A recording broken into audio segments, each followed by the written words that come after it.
from the Forewarned Storm Center, meteorologist Nate Harrington. I think everybody realized it was going to be a different kind of day for Thursday than what we've had all this week. A very gloomy day. We started off with showers and thunderstorms, and it only got worse for some folks down in the Florida Panhandle. Most of the rain has now started to dry up, but a lot of rain earlier this morning and afternoon for folks in Okaloosa and Walton counties. Thankfully now they're getting a little bit of a break, but some heavy rainfall occurred as an outflow boundary from some storms out west moved to the east right through the Florida Panhandle. Look at some of these numbers. Almost 4.7 inches of rain in Crestview. That's the number they got down in Destin. And some healthy rainfall amounts in Geneva, also in Bonifay, about 1.5 inches apiece there, and some other sporadic amounts, totally not a whole lot, especially in southeast Alabama, but another round of rainfall is going to be on the way for tomorrow, and some already saturated spots are going to pick up some more showers and thunderstorms tomorrow and most likely some more rain. So flash flood watches in effect until tomorrow night for Crenshaw and Covington in southeast Alabama, and also Okaloosa, Walton, Holmes, Washington, and Bay County down in the Florida Panhandle for the possibility of some flash flooding going in to tomorrow morning. That's when the showers and thunderstorms will start once again. Temperatures not really that big of a factor. 80 degrees only in Dothan today, briefly touched 80, then got back into the 70s as some showers moved in. But a lot of other spots, especially down south and west, stayed in the 70s today for afternoon highs. You can tell well below our seasonal averages, and only picked up 0.03 of an inch at the Dothan Airport. But like we saw, some other spots picked up some pretty healthy rainfall amounts, mainly to the south and west. Temperatures now in the low 70s all the way to the upper 70s in some spots, but nobody in the 80s. That just shows you how gloomy and rainy it's been today, all due to this area of upper level low pressure that's been spinning and actually retrograding, moving back to the west a bit in central Arkansas. Now this is just going to promote more shower and thunderstorm development for us as this stalls out, this low stalls out. The mid-levels of the atmosphere, plenty of moisture coming in. The water vapor imagery shows all this moisture. That's the brighter whites. The darker areas are drier air.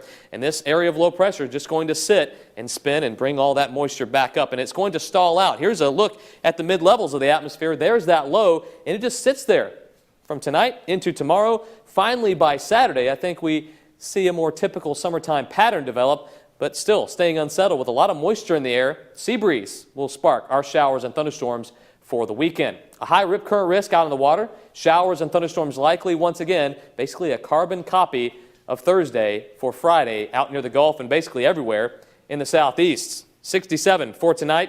Cloudy, lingering showers until midnight, then they'll all be done. 82 tomorrow afternoon. Showers and thunderstorms likely once again, just like today. Some spots with heavy rain. And remember that flash flood watch for some of the counties that we're going to be watching, especially down in the Florida Panhandle. Looking at the weekend forecast, 50-50 chances for rain, I think driven by that sea breeze interaction. A lot of moisture left over. By Monday and Tuesday, though, we start to get a little bit drier, but a little bit hotter, with temperatures getting to the 90s by midweek. Still hurricane preparedness week. How far in advance are tropical storm and hurricane warnings issued so people can prepare, especially outside? We've got 4 choices there. Go online to WTVY.com/weather. And as always, choose wisely. Very interesting. We've had a lot of reports in the last couple of hours of tree limbs down, of power lines down, lots of ice covering roadways. It's pretty treacherous out there and dangerous. Hopefully everyone staying safe at home right now. Power outages are going to be a problem going forward. Hopefully crews can get out tomorrow morning and get those squared away. But please, if you don't have to drive tonight or tomorrow, don't. Stay off the roads. It's still going to be very treacherous tomorrow with temperatures at or below freezing for a good chunk of the day. So road conditions aren't going to improve that much until we get into Thursday. So be aware of that. And I'll got to give my tip my hat to all the reporters that we had in our live shots tonight. They're doing an excellent job braving the elements, but we're trying to give you the latest information in here. They're doing yeoman's work out there, so we're really proud of everybody that pitched in today, and hopefully they're all going to come back and warm up and get home safe for tonight. But we've got a line of mixed precipitation now, starting to see a little snow mixing in with some sleet and freezing rain. This is still not the best case scenario for our roads. Still a little bit of moisture out there, but this axis of moisture sure has shrunk now down to about a 35-mile wide area when it was at its strongest, at its widest, it was about 75 to 80 miles wide. So the moisture is starting to shrink up, but the temperatures still going down. So here's the futurecast.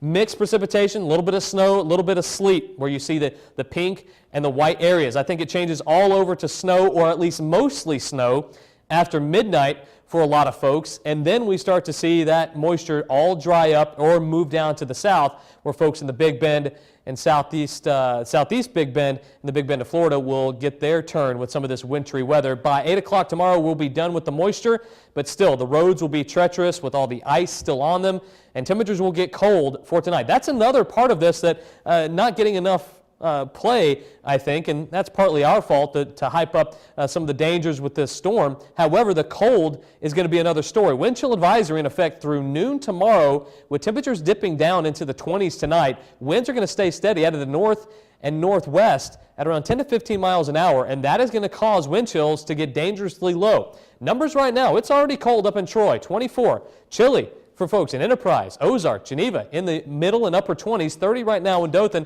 most other places at or around freezing. And when you factor in those winds that are steady out of the north and northwest, 10 to 15 miles an hour, it feels like the teens out there. It feels like 19 degrees in Dothan. It feels like 17 in Enterprise. It feels like 16 in Geneva.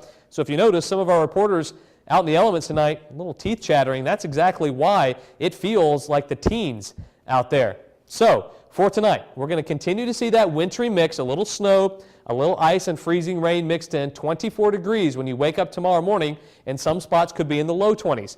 Then for tomorrow, 35 degrees is a high. That's why things are not going to really improve too much tomorrow, with the temperature staying at or below freezing for a good chunk of the day, only rising to above freezing for a little while tomorrow afternoon. It's not going to be the greatest for roads to improve, so you're going to have that layer of ice, and you might even have a little bit of a layer of snow as well tomorrow afternoon. So please stay off the roads if you can help it.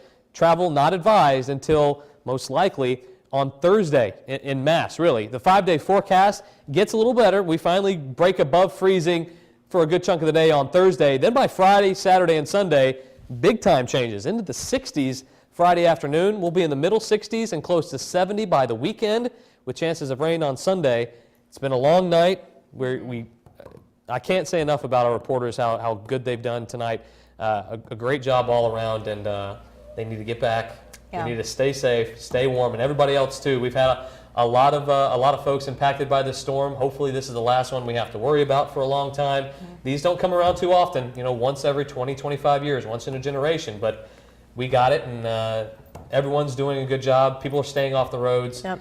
And doing well with this. So please, everybody, just stay warm and stay safe. And some people might think, it tends to get blown out of proportion, but right. I think Matt's live shot right there where he said no injuries tonight on the roads. No, that's, people heeded the warnings and they took it to heart, and we appreciate that. And, maybe if you weren't affected and you didn't think we told you what was going to go on, and this kind of situation is totally fluid, and these things change minute by minute, watching the radar, but we knew it was coming, and everybody was prepared well enough, and hopefully we can get these power outages solved, and things on the roads can improve quickly. Yeah. Let's hope so. All right, we're not quite out of the woods yet. Though. Not yet. Still pretty treacherous out there tomorrow. All right. Thanks, Nate. Troy baseball team lost a lot of talent to the major leagues after last season. Coming up in sports, well, Matt has a preview of how the Trojans look to fill the void this season. Also, while we were